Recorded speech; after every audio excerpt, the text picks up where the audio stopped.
subscribe, and hit the bell button to get notified. Ato dito ka.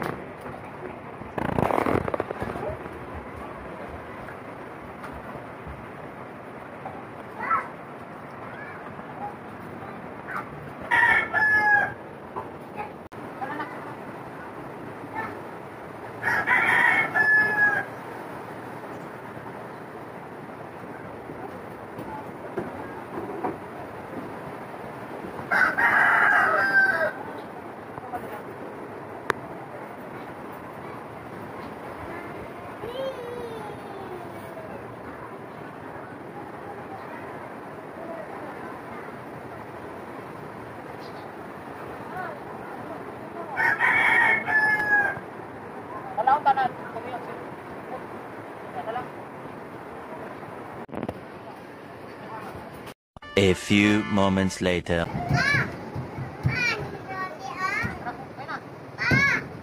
Isa ba na? Hilom ba hilom?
Sabi malo, sobrang baha. Super baha.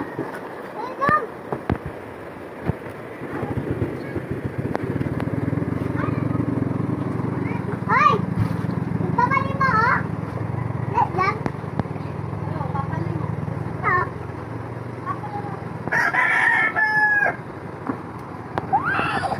Hindi papa yun.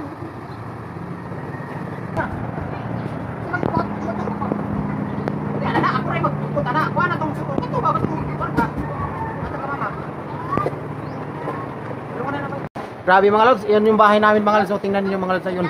Andito kami sa kapitbahay namin mga lods. Ayun yung bahay namin, ayun oh. Ayun mga lods. Wala na, lubog na.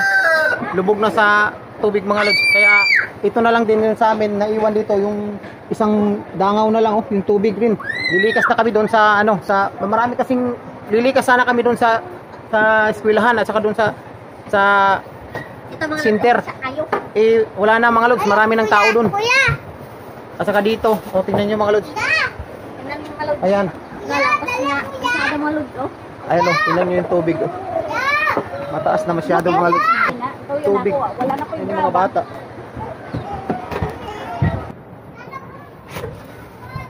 Ayan. Oh, ayan oh, isang mataas to dito mga lods na portion pero wala na. Mas malapit nang abutin ng tubig. Kita nyo kanina mga lods, pumunta ako doon kasi yung mga gamit namin na hindi pa naangat, inangat namin mga lods. Kahit saan lang namin nilagay sa taas kasi para hindi abutin ng tubig ba. Ayan. Ayan mga lods, maraming nag-evacuate dyan mga lods, mga tao. Ayan oh. Grabe, napakalalim na nito mga lods. Oh, sobrang baha na talaga. Ayan mga lods.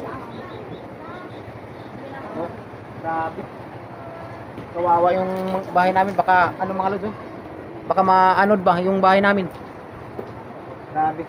Yun na lang update mga lods. Update tayo mga lods. Mamaya din mga lods, magbablog din tayo para sa update na naman mga lods kung mataas pa ba, tataas pa ba ang tubig kasi uulan pa mga lods oh. Uulan pa yan mga lods. Ulan pa yan. Grabe oh. Mga ano pa. Sabi nila doon, mataas na masyado yung tubig. Hindi na kami makapunta doon sa bayan mga lods, sa Bunawan. Kasi wala nang madaanan. Hindi na makadaan yung mga sasakyan.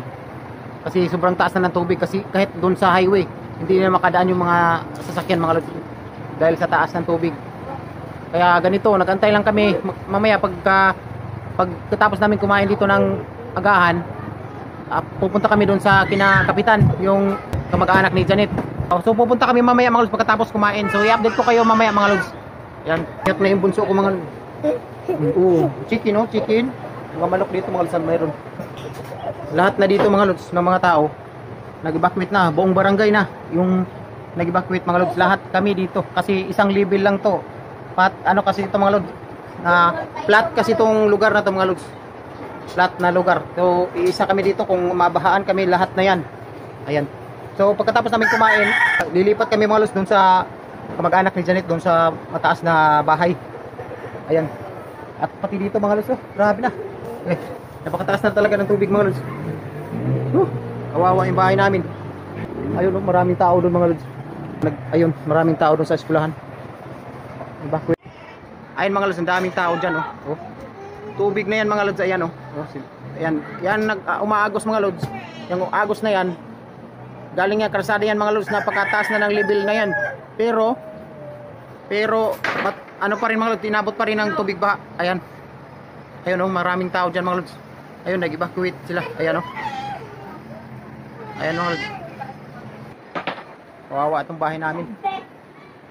Ayan oh. Mas mataas pa. Tataas pa mga lods yung tubig. Grabe. Ngayon lang ako naka-experience dito na mataas mga lods. 14 years. Yung last kasi hindi pa kami nakatira nung Pablo. Mataas din yun mga lods, pero ngayon na-experience ko talaga na mataas yung tubig mga lods. Ayan oh. Doon mataas na. Bye-bye. Bye-bye muna mga lods. Bye-bye. Bye-bye. Bye-bye.